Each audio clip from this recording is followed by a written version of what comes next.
Hello everyone. मैं मिथुन सिंह स्वागत करता हूं आप सभी का। आशा करता हूं आप सभी बहुत अच्छे होंगे। एनसीएफ, आरटीई के अलावा न्यू एजुकेशन पॉलिसी से जो भी प्रश्न बनेंगे इस वीडियो में आपको देखने को मिल जाएगा। इससे पहले भी वीडियोज़ आ चुकी है। नीचे आपको एक प्लेलिस्ट मिलेगा टॉप 50 का, उसको जाकर जरूर देख लीजिए। एनवीएस टॉप 50 वीडियो, उसमें आपको बहुत सारे वीडियोज़ मिलेंगे जो कि आपके काम की है। अगर आपको इसकी अगली पार्ट भी चाहिए होगी तो पार्ट 2 नीचे कमेंट जरूर कर देना। एक्चुअली ये पार्ट 3 है टेक्निकली, तो पार्ट 3 अगर आपको चाहिए होगी तो आप नीचे कमेंट करके पार्ट 3 लिख देना। तो चलिए शुरुआत करते हैं मेरी फर्स्ट क्वेश्चन के साथ।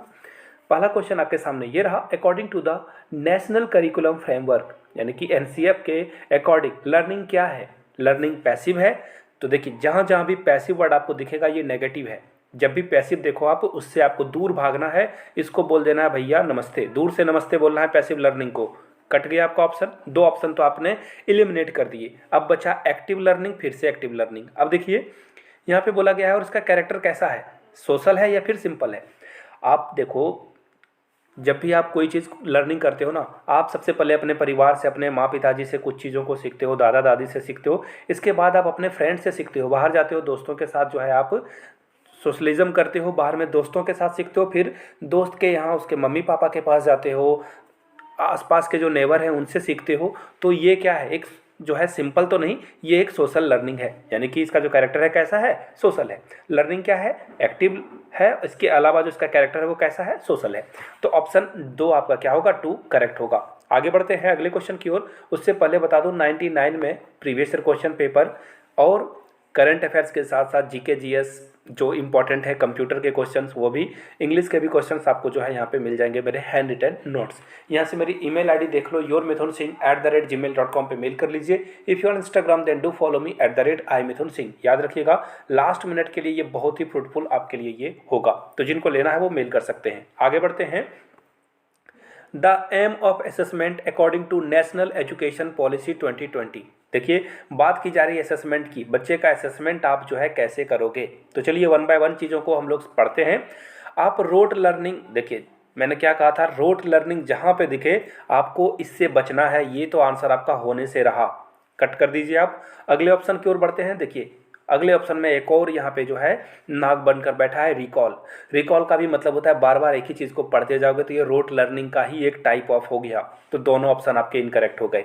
तीसरा ऑप्शन पढ़िए, to support children in the process of learning. Definitely ये तो होना ही चाहिए। बच्चा किसी चीज़ को लर्न कर रहा है, आपको क्या करना है, उसे सपोर्ट करना है। आप एक्चुअली टीचर क्या है, एक टूल की तरह इस्तेमाल किया जाता है टीचर का, ताकि बच्चों को सिखाने में सहूलियत हो। सपोर्ट टीचर का रोल जो है फैसिलिटेटर का है, सपोर्टर का है। तो ऑप्शन 3 तो बिल्कुल एब्सोल्यूट करेक्ट है। फिलहाल ऑप्शन 4 को भी पढ़ते हैं, क्या दिक्कत है इसमें। To arrive at parameter to compare, देख लो ये रहा नेगेटिव वर्ड। अब देखो मैं आपको बोलूं कि आलू यानी कि पोटैटो और टोमेटो में कौन अच्छा, तो देखिए दोनों के अलग अलग प्रॉपर्टीज़ हैं। टोमेटो कभी पोटैटो नहीं हो सकता, पोटैटो कभी टोमेटो नहीं हो सकता, दोनों के अलग अलग प्रॉपर्टीज़ हैं। तो कंपेयर आप कैसे कर सकते हो। अगर कोई बच्चा मैथ्स में कमज़ोर है, हो सकता है कि वो ड्राइंग में बहुत तेज़ हो, है ना। तो आप मैथ्स जो कम पढ़ रहा है, आगे हो सकता है कि वो बहुत बड़ा पेंटर बन जाए, बहुत बड़ा पोस्टर मेकर बन जाए। तो ये तो बातें गलत हो गई कि अगर कोई मैथ्स नहीं जानता है तो वो आगे सक्सेसफुल नहीं बन सकता है। तो इस तरह से कंपेयर करने की कोई बात होती ही नहीं है। ऑप्शन 3 आपका राइट आंसर होगा। चलिए नेक्स्ट क्वेश्चन की ओर हम लोग बढ़ते हैं। क्वेश्चन नंबर नेक्स्ट 13 है। अब यहाँ से बात हो रही है ईबीएस सिलेबस की। तो देखिए ये सीटेट केबीएस एनबीएस के काम में तो आएगा ही आएगा। तो देखिए यहाँ पे बोला गया है जो 6 थीम है ना सॉरी, जो 6 थीम है एनसीएफ 2005 के, यहाँ पे 2 गलती से लिखा गया है। तो देखिए एनसीएफ 2005 के अकॉर्डिंग कौन सा 6 थीम है। ये क्वेश्चन मैं नहीं बता रहा, इतना लॉलीपॉप क्वेश्चन है, आप आराम से इसे समझ सकते हो। तो नीचे कमेंट करके इसका आंसर आप लोग जो है 13 का आंसर जो भी होगा 1 2 3 4 5 आप जरूर दें। अपने आपको जो है इवेलुएट करें, असेसमेंट आपका भी होना चाहिए। तो नीचे कमेंट करके इसका आंसर देना, बहुत ही आसान है ये।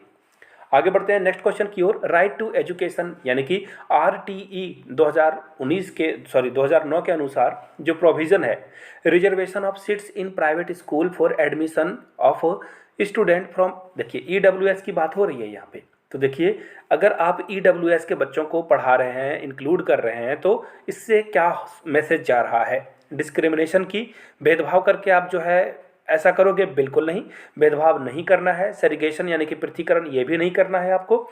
अब देखिए बात आती है इक्वालिटी की, तो आपको लग रहा होगा कि ऑप्शन 4 तो बिल्कुल सही है, बिल्कुल सही है ऑप्शन 4।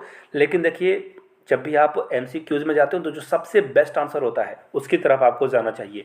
तो जो इक्विडिटी है ना, इसका मतलब होता है फेयर। इक्वलिटी के साथ साथ फेयर भी होना जरूरी है। इक्विटी का मतलब होता है फेयर एंड इक्वल। आप जो है कमेंट एक्चुअली जो है इसे गूगल में भी सर्च कर लेना, आपको मिल जाएगा इक्विटी का मतलब क्या होता है, जहाँ जो फेयर हो और इक्वालिटी का अपॉर्चुनिटी प्रदान करे। तो ऑप्शन 3 आपका सबसे बेस्ट आंसर है। और ये क्वेश्चन मेरे लिए बहुत ही इंपॉर्टेंट है। ये क्वेश्चन सारे लोग जो है ना, जैसे ही आप देखते हो इक्वालिटी और आप फट से इक्वालिटी में जाओगे और ये जाल है, आप फंस जाते हो यहाँ पे। फिलहाल बढ़ते हैं अगले क्वेश्चन की ओर। हिंदी में ये क्वेश्चन है, देख लेते हैं। राष्ट्रीय शिक्षा नीति 2020 के अनुसार निम्नलिखित में से सरकार की कौन सी पहल इस बात पर बल देती है कि अधिकांश रूप से प्रमुख भारतीय भाषाओं की उल्लेखनीयता जो उल्लेखनीय एकता के बारे में जगाने के बारे में बात की जा रही है। थोड़ा सा क्वेश्चन मिस टाइप हो गया है, तो देखिए इसका जो टैगलाइन है ना, मोदी जी ने कहा था एक भारत श्रेष्ठ भारत, जहाँ पे मदर टंग को जो है प्रायोरिटी दी जा रही है कि बच्चा सबसे पहले मदर टंग बोलेगा, वो खोटा पंजाबी, हिंदी, उर्दू, बांग्ला, इसके अलावा तमिल, तेलुगु, मलयालम कुछ भी हो सकता है, उड़िया भी हो सकता है। उसके बाद उसकी जो सेकंड लैंग्वेज है हिंदी या इंग्लिश में से कोई हो सकती है। तीसरा जो लैंग्वेज है उसके ऊपर डिपेंड करेगा, वो चाहे तो इससे जो है कोई भी फॉरेन लैंग्वेज सीख सकता है। फिलहाल आगे बढ़ते हैं क्वेश्चन नंबर 16 की ओर। The central focus on national education policy 2020 ये क्या है? देखिए फिर से एक नेगेटिव वर्ड मुझे मिल गया ऑप्शन नंबर 1 में। देखिए कौन सा है? रिजिड की बात की जा रही है। रिजिड का मतलब होता है कठोर बनना। एनसीएफ 2005 को उठा लो, राइट टू एजुकेशन को उठा लो, या फिर आप न्यू एजुकेशन पॉलिसी को उठा लो। हमेशा बात की जा रही है टीचर को फ्लेक्सिबल रहना है, बच्चे को एक्सप्लोर करने के लिए देना है। तो ये ऑप्शन आपका क्या है? इनकरेक्ट है। इसको नमस्ते बोलिए दूर से। आगे बढ़ते हैं। यहाँ पे देख लीजिए मल्टी डिसिप्लिनरी एंड जो हॉलिस्टिक एजुकेशन है, बिल्कुल सही बात। आप देखिए मल्टी डिसिप्लिनरी मतलब क्या हो गया, और जो हॉलिस्टिक एजुकेशन है इसका मतलब है कि आप जो है क्या करोगे, बच्चे को बोलोगे कि भैया ऐसे सीख सकते हो तो ठीक है, नहीं तो दूसरा तरीका है, तीसरा तरीका है। हो सकता है कि कोई एक्टिविटी से सीख जाए, कोई पिक्चर मेथड से सीख जाए, कोई वीडियो के द्वारा सीख जाए उस चीज़ को। हो सकता है कि वो अपने घर पे जाए और वहाँ पे उस एक्टिविटी को जो है घर जाकर वो देख ले, वहाँ से सीख सकता है वो। हो सकता है कि वो अपने पड़ोसी को वो काम करते हुए देखे तो वहाँ से सीख सकता है। तो कहने का मतलब है कि आप उसे जो है आज़ादी देते हो। अब देखिए ऑप्शन 3 क्यों नहीं होगा? यहाँ पे बोला गया है learning toward for the exams. देखिए यहाँ पे गलती हो गई। हम लोग किसी को लर्निंग कराते हैं सिर्फ एग्ज़ाम पास करने के लिए या एग्ज़ाम के लिए तैयार होने के लिए नहीं। तो ये ऑप्शन तो इनकरेक्ट हो जाएगा। अगला देख लीजिए क्या है। मैं जो देखिए ये भी ऑप्शन क्यों कटेगा? ये पहले होता था समेटिव मेथड, यानी कि जहाँ पे आप जो है एक बार में 3 महीने में, 6 महीने में, 9 महीने में या 12 मंथ में एक बार एग्जाम ले लेते थे। ये क्या है? ये समेटिव असेसमेंट मेथड है ये, कि जो कि इनकरेक्ट है। अब आपको फॉर्मेटिव असेसमेंट करना है, एफएस करना है, जो फॉर्मेटिव असेसमेंट करना है एफए। इसका मतलब क्या हो गया कि आप तुरंत पढ़ाओ, तुरंत जो है उससे फीडबैक लो, उसका जो है इवोल्यूशन आपको इस तरह से करना है। असेसमेंट आपको कैसे करना है? फॉर्मेटिव। याद रखिए F is greater than S, हमेशा याद रखिएगा। एफ पहले आता है, एस बाद में आता है, तो एफ क्या हो जाएगा? बड़ा हो जाएगा। तो इसको हमेशा याद रखिए। ये एग्जाम में एक ना एक क्वेश्चन तो डेफिनेटली आने ही वाला है। फिलहाल बढ़ते हैं क्वेश्चन नंबर 17 की ओर। According to NCF 2005 which of the following is a true about syllabus of EVS. EVS का सिलेबस कैसा होता है? तो देखिए मैं ऑप्शन नहीं पढ़ूंगा, आपको बिल्कुल आसानी से समझा देता हूँ। ईवीएस में आप थोड़ा साइंस भी पढ़ते हो, थोड़ा आप इन्वायरमेंट साइंस भी पढ़ते हो, है ना, इन्वायरमेंट साइंस भी पढ़ते हो, थोड़ा सोशल साइंस भी पढ़ते हो। ईवीएस में देखिए स्टेट के साथ कैपिटल का नाम भी पूछ लिया जाता है, मैप के बारे में भी पूछ लिया जाता है, जो सिटीजन के राइट हैं उसके बारे में भी पूछ लिया जाता है, साथ में सीड के बारे में यानी कि बीजों के बारे में पूछ लिया जाता है, पौधे के बारे में पूछ लिया जाता है, जानवरों के बारे में पूछ लिया जाता है। तो राइट आंसर क्या होगा? साइंस भी पढ़ना पड़ता है ईवीएस में आपको, सोशल साइंस भी पढ़ना होता है, और पर्यावरण अध्ययन यानी कि ईवीएस तो आप पढ़ते ही हो। तो देखिए राइट आंसर क्या होगा, देख लेते हैं हम लोग एक बार इसे आराम से पढ़कर। यहाँ पे देखिए सिलेबस जो है ये देखिए ये इंटीग्रेशन है सोशल साइंस का और इन्वायरमेंट साइंस का नहीं, ये तो होगा नहीं जहाँ पे तीनों ऑप्शन हो। देखिए बिल्कुल ये रहा ऑप्शन नंबर 4। यहाँ पे इन्वायरमेंट साइंस भी है, सोशल साइंस भी है और साइंस भी है। ऑप्शन 4 के साथ आपको जाना था। फिलहाल जाएंगे हम लोग 18 नंबर के क्वेश्चन की ओर। राष्ट्रीय शिक्षा नीति 2020 में ये बहुत बहुत ज़्यादा इंपॉर्टेंट है, जिसमें Korean, Chinese, Thai, French, German, Spanish, पुर्तगाली के अध्ययन को किस भाषा के रूप में रखा गया है? त्रिभाषा, विभाषा, अतिरिक्त भाषा के रूप में या फिर व्यावसायिक पाठ्यक्रम के रूप में? तो देखिए, कौशल विकास के रूप में नहीं रखा गया है। स्किल जहाँ पे आप कंप्यूटर रिपेयरिंग के बारे में सीखते हो, या फिर साइकिल रिपेयरिंग या मोटर बाइक रिपेयरिंग के बारे में सीखते हो आप, या फिर आप प्लम्बर या फिर कोडिंग करने के लिए सीखते हो, वो हुआ स्किल। तो ये तो ऑप्शन कट गया। ये जो बिजनेस स्टडीज़ है इसके बारे में भी ये नहीं है, व्यावसायिक पाठ्यक्रम भी ये नहीं है। ये सिर्फ और सिर्फ अतिरिक्त यानी कि अनदर लैंग्वेज के तौर पर आप इसे सीख सकते हो, जो कि आपके काम में आएगा। आगे बढ़ लेते हैं अगले क्वेश्चन की ओर। Which of the following tools method does national education policy 2020 propose for assessment for children? Assessment for children को कैसे करते हो आप? Role play, definitely role play करते हो तो आप चीज़ों को अलग अलग पॉइंट ऑफ व्यू से देखते हो। सपोज कर लेते हैं कि हम लोग जो है डिसिप्लिन के ऊपर बात करते हैं। अब रावण का डिसिप्लिन के पॉइंट ऑफ व्यू से वो रावण के लिए डिसिप्लिन अलग हो सकता है, राम के लिए अलग हो सकता है, सीता के लिए और लक्ष्मण के लिए अलग अलग हो सकता है। तो डिसिप्लिन सबके लिए अलग अलग है। तो रोल प्लेस के माध्यम से बच्चा अच्छे से सीखता है, पहली बात। दूसरी बात, ग्रुप वर्क। सपोज कर लो कि आपको एक रंगोली बनाने के लिए दी गई है या फिर एक प्रोजेक्ट तैयार करने के लिए दिया गया है।